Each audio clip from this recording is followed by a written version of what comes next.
Oriental higher secondary school Mirzapur Ahmedabad की YouTube channel में आप सभी छात्रों का स्वागत है। आप सभी छात्रों से निवेदन है कि ओरिएंटल हायर सेकेंडरी स्कूल की यूट्यूब चैनल को सब्सक्राइब करें, लाइक करें और उसके बाद शेयर करना न भूलें। मैं कुरैशी गुलाम दस्तगीर आई कक्षा 9 पाठ नंबर 9 जिसका नाम है निर्भय बनो, उसके लेखक हैं फणीश्वर नाथ रेणु। आज हम उसकी चर्चा करेंगे। कक्षा 9 विषय हिंदी, पाठ नंबर 9 जिसका नाम है निर्भय बनो। इसके लेखक हैं फणीश्वर नाथ रेणु और साहित्य प्रकार है उपन्यास अंश। इसकी आज हम चर्चा करने वाले हैं।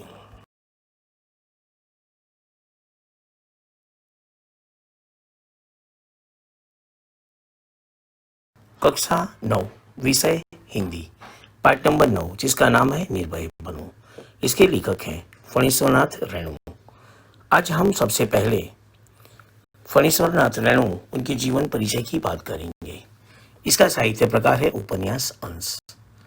फणीश्वर नाथ रेणु का जन्म 4 मार्च 1921 को बिहार के अररिया जिले में फॉरबिसगंज के पास औराही हिंगना गांव में हुआ था। उस समय यह पूर्णिया जिले में था। उनकी शिक्षा भारत और नेपाल में हुई। प्रारंभिक शिक्षा फॉरबिसगंज तथा अररिया में पूरी करने के बाद रेणु ने मैट्रिक नेपाल विराटनगर के विराटनगर आदर्श विद्यालय से कोइराला परिवार में रहकर की। इन्होंने इंटरमीडिएट काशी हिंदू विश्वविद्यालय से 1942 में की, जिसके बाद वे स्वतंत्रता संग्राम में कूद पड़े। बाद में 1950 में उन्होंने नेपाली क्रांतिकारी आंदोलन में हिस्सा लिया, जिसके परिणाम स्वरूप नेपाल में जनतंत्र की स्थापना की। पटना विश्वविद्यालय के विद्यार्थियों के साथ छात्र संघर्ष समिति में सक्रिय रूप से भाग लिया और जयप्रकाश नारायण की संपूर्ण क्रांति में अहम भूमिका निभाई। 1942-43 के समय वे भीषण रूप से रोगग्रस्त रहे थे, जिसके बाद लेखन की ओर उनका झुकाव हुआ। उनके इस काल की झलक उनकी कहानी तबे अकेला चलो रे में मिलती है। उन्होंने हिंदी में आंचलिक कथा की नींव रखी। सच्चिदानंद हीरानंद वात्स्यायन अग्नेय एक समकालीन कवि उनके परम मित्र थे। इनकी कई रचनाओं में कटिहार के रेलवे स्टेशन का उल्लेख मिलता है।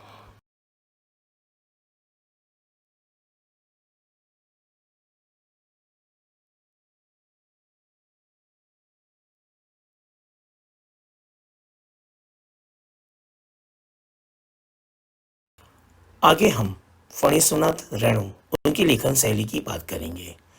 उनकी लेखन शैली वर्णनात्मक थी, जिसमें पात्र के प्रत्येक मनोवैज्ञानिक सोच का विवरण लुभावने की तरीके के किया होता था। पात्रों का चरित्र निर्माण काफी तेजी से होता था, क्योंकि पात्र एक सामान्य सरल मानव मन प्राय के अतिरिक्त और कुछ नहीं होता था। इनकी लगभग हर कहानी में पात्रों की सोच घटनाओं से प्राधान होती थी। एक आदिम रात्रि की महक इसका एक सुंदर उदाहरण है।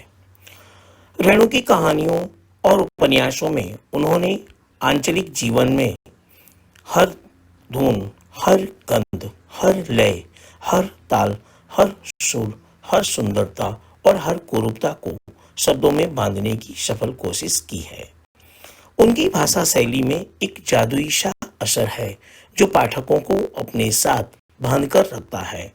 रेणु एक अद्भुत किस्सागो थे और उनकी रचनाएं पढ़ते हुए लगता है मानो कोई कहानी सुना रहा हो। ग्रामीण जीवन के लोकगीतों का उन्होंने अपने कथा साहित्य में बड़ा ही सृजनात्मक प्रयोग किया है। इनका लेखन प्रेमचंद की सामाजिक यथार्थवादी परंपरा को आगे बढ़ाता है और इन्हें आजादी के बाद का प्रेमचंद की संज्ञा भी दी जाती है। अपनी कृतियों में उन्होंने आंचलिक पदों को बहुत प्रयोग किया है। अब उनकी आगे साहित्यिक कृतियों की भी बात कर दूं। उपन्यास रेणु को जितनी ख्याति हिंदी साहित्य में अपने उपन्यास मिला आंचल से मिली, उसकी मिसाल मिला दुर्लभ है। इस उपन्यास के प्रकाशन ने उन्हें रातों रात हिंदी के एक बड़े कथाकार के रूप में प्रसिद्ध कर दिया। कुछ आलोचकों ने इस गोदान के बाद इसे हिंदी का दूसरा सर्वश्रेष्ठ उपन्यास घोषित करने में भी देर नहीं की। हालांकि विवाद भी कम नहीं खड़े किए। उनकी प्रसिद्धियों से जलने वालों ने इसे सतीनाथ भादुरी के बंगला उपन्यास धुधाई चरितमानस की नकल बताने की कोशिश की गई, पर समय के साथ इस तरह के झूठे आरोप ठंडे पड़ते गए। रेणु के उपन्यास लेखन में मैला आंचल और पढ़ती परिकथा तक लेखन का ग्राफ ऊपर की ओर जाता है, पर इसके बाद के उपन्यासों में वो बात नहीं दिखी। इनके उपन्यास में सबसे पहला मैला आंचल, पढ़ती परिकथा, जुलूस, दीर्घ तपा, कितने चौराहे, पलटू बाबू रोड। इनके कथा संग्रह की भी बात कर दूं। इनके कथा संग्रह हैं एक आदिम रात्रि की महक, ठुमरी, अग्निखोर, अच्छे आदमी। रिपोर्टाज की भी बात कर दूं, रुणजल धनजल, नेपाली क्रांति कथा, वन तुलसी की कंद, श्रुत अश्रुत पूर्वे। इनकी प्रसिद्ध कहानियों की भी मैं बात कर दूं, मारे गए गुलफाम, एक आदमी रात्रि की महक, लाल पान की बेगम, पंच लाइट, कबे अकेला चलो रे, ठेस, संवादिया।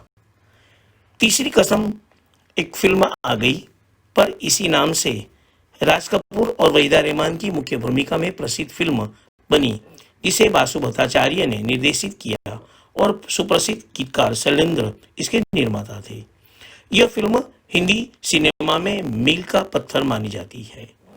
हीरामन और हीराबाई की इस प्रेम कथा ने प्रेम का एक अद्भुत महाकाव्यात्मक पर दुखांत कसक से भरा आख्यान सा रचा, जो आज भी पाठकों और दर्शकों को लुभाता है। इनके सम्मान की भी बात कर दूं, अपने प्रथम उपन्यास मेला आंचल के लिए उन्हें पद्मश्री सम्मानित किया गया। 2019 में यूथ फॉर बिहार के राष्ट्रीय अध्यक्ष एवं अखिल भारतीय धानुक एकता महासंघ के राष्ट्रीय महासचिव उदय मंडल ने भारत सरकार से फणीश्वरनाथ रेणु को भारत रत्न देने की मांग की थी।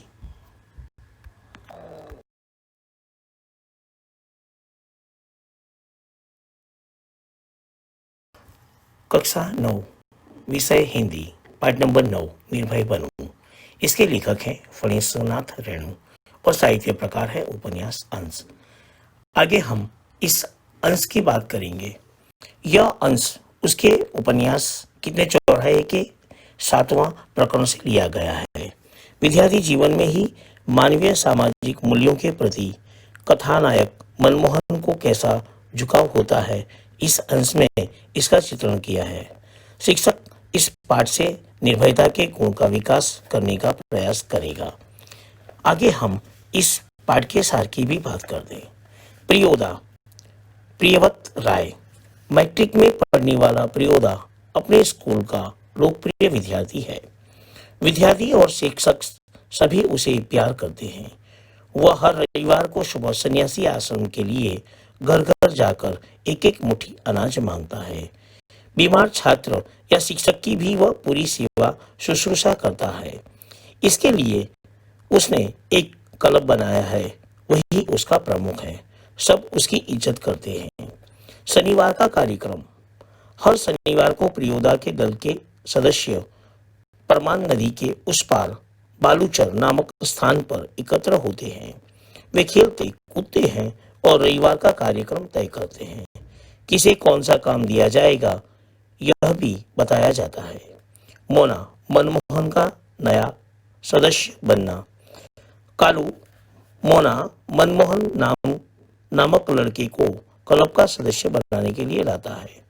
प्रियोदा उससे कई सवाल पूछते हैं, जैसे किस आधुनिक नेता को लोग भगवान का अवतार मानते हैं। उसका उत्तर है गांधी जी। पढ़ लिख कर तुम क्या बनोगे? उत्तर उसका वकील। बीमार लोगों की सेवा करना जानते हो? उत्तर सीख लेंगे। यदि रोगी हैजा पीड़ित हुआ तो? इस प्रश्न के उत्तर में मोना चुप रहा, क्योंकि वह हैजे से डरता था। मोना गाना जानता था, परंतु तैरना उसे नहीं रहा था। सूर्यनारायण क्लब का एक सदस्य सूर्यनारायण है। वह पढ़ाई में कमजोर है परंतु शरीर से मजबूत है। साथ ही उसे सूरज पहलवान कहते हैं। मोना मनमोहन को तैरना सिखाने की जिम्मेदारी उसे सौंप दी गई तो उसने कहा, उठाकर पानी में फेंक दूंगा तो खुद तैरने लगेगा। मनमोहन ने गीत सुनाया। सभी सदस्यों के आग्रह पर मोना गीत सुनाता है। राम रहीम न जुदा करो भाई, दिल को सच्चा रखना जी। प्रियोदा मोना की तारीफ करते हैं। सूर्यास्त होने की वेला। सूर्यास्त होने वाला था। क्लब के सभी सदस्य कतार बनाकर नदी के पुल के पास पहुंचे। वहां एक गाड़ीवान तन्मय होकर विद्यापति का गीत गा रहा था। सूरज ने भी उसके सुर में सुर मिलाया। हॉल्ट। उसी समय सददीप्ति साहब ने फायर कर चिड़िया के जोड़े से एक को नीचे गिरा दिया। उसका अर्दली दौड़ता हुआ आया और मरी हुई चिड़िया को उठा ले गया। क्लब के एक सदस्य इब्राहिम ने अर्दली के बारे में कहा, साला भारी टिचड़ा है। प्रियोदा ने मुंह से अचानक निकला हॉल्ट। दल के नियम के अनुसार कोई सदस्य किसी प्रकार का अपशब्द या गाली मुंह से नहीं निकाल सकता था। इब्राहिम ने माफी मांगी परंतु फिर उसके मुंह से साला शब्द निकल गया। प्रियोदा ने उसे चेतावनी दी। गाली और अफसर। इब्राहिम को तर्क था कि जब अफसर गाली देते हैं तो उन्हें गाली देने में क्या हर्ज है। तब क्लब के नियम की याद दिलाकर इब्राहिम को शांत कर दिया गया। शहूश आइन धर्मशाला के पास आकर सब एक दूसरे से विदा हुए। मनमोहन का डर दूर करना। मनमोहन शून्य रास्ते से जाने में डरता था, इसीलिए प्रियोदा उसके साथ चले। रास्ते में एक सूना खंडहर और उजड़ा हुआ मकान मिला तो जो पहले पोस्टमार्टम हाउस था। लोग मानते थे कि वहां भूत पिशाच रहते हैं और प्रेतनियां नाचती हैं। यह जानकर मोना डरने लगा। यह हुआ पाठ नंबर 9, निर्भय बनो, जिसके लेखक फणीश्वरनाथ रेणु हैं। साहित्य प्रकार है उपन्यास अंश। यहाँ पर इस पाठ का सार पूर्ण हुआ। आगे हम पाठ की चर्चा करेंगे। पाठ नंबर 9 जिसका नाम है निर्भय बनो, जिसके लेखक हैं फणीश्वरनाथ रेणु और साहित्य प्रकार है उपन्यास अंश। चलिए इस उपन्यास की शुरुआत करते हैं। प्रियोदा राय मैट्रिक में पढ़ता है। स्कूल के सभी लड़के और मास्टर उसको प्यार करते हैं। स्कूल ही नहीं पर छोटे से कस्बे में उसको प्राय सभी जानते हैं। हर रविवार की सुबह बगल में झोली लटकाकर सन्यासी आश्रम के लिए मुठिया वसूलने निकलता है। कभी अकेला, कभी साथियों के साथ। स्कूल का कोई छात्र या शिक्षक बीमार पड़ा कि प्रियोदा अपनी टोली के साथ उसके घर पर हाजिर। जब तक रोगी भला चंगा न हो जाए उसका दल सेवा में जुटा रहता है। इस परिच्छेद में आने वाले सबसे पहले मुहावरों की बात कर दूं। मुठिया वसूलना, इसका अर्थ होता है किसी अच्छे काम के लिए मुट्ठी मुट्ठी भर अनाज लोगों से मांगना। इसका वाक्य प्रयोग, देखो मुठिया वसूल कर यह बोरी भर अनाज ले आया। दूसरा इस शिरच्छेद में मुहावरा आता है भला चंगा। इसका अर्थ होता है स्वस्थ। इसका वाक्य प्रयोग, वैद्य ने कुछ ही दिनों में रोगी को भला चंगा कर दिया। इस शिरच्छेद में आने वाला शब्दार्थ की बात कर दूं। टोली, इसका अर्थ होता है दल, मंडली। आगे, रूबी और कालू प्रियोदा के दल में हैं।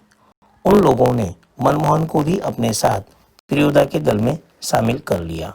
हर शनिवार को परमान के उस पार बालूचर पर प्रियोदा के दल के सदस्य स्कूली छुट्टी के बाद जमा होते हैं।